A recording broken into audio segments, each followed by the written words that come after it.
On July 21, 2010, Congress enacted the Dodd-Frank Wall Street Reform and Consumer Act.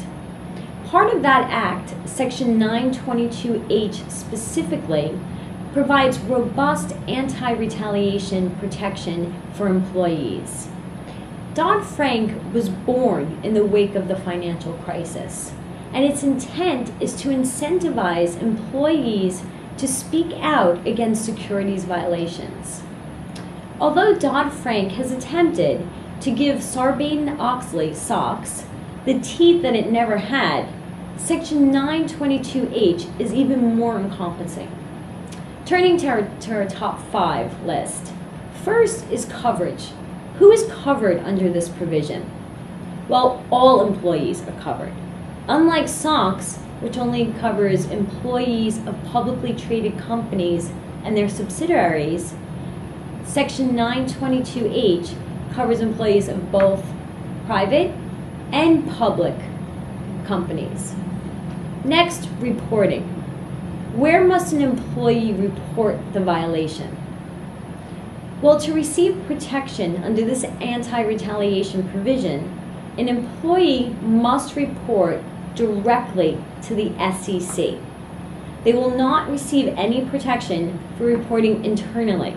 Therefore, reporting to a compliance officer or in-house counsel is not going to give the employee protection under this provision.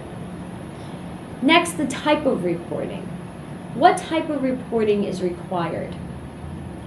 All that is required under this provision is that an employee have a good faith belief that there is a securities violation. They don't have to get it right. They just need to believe that a securities violation occurred. Next, timing.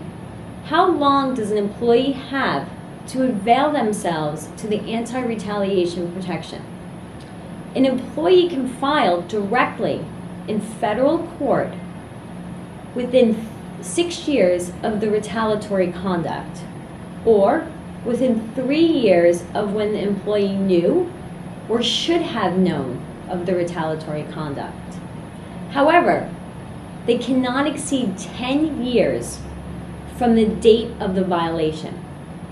And one other point here is that an employee has a right to a jury trial in federal district court.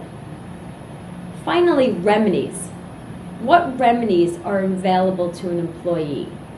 And remedies under this provision are significant because it allows for double damages.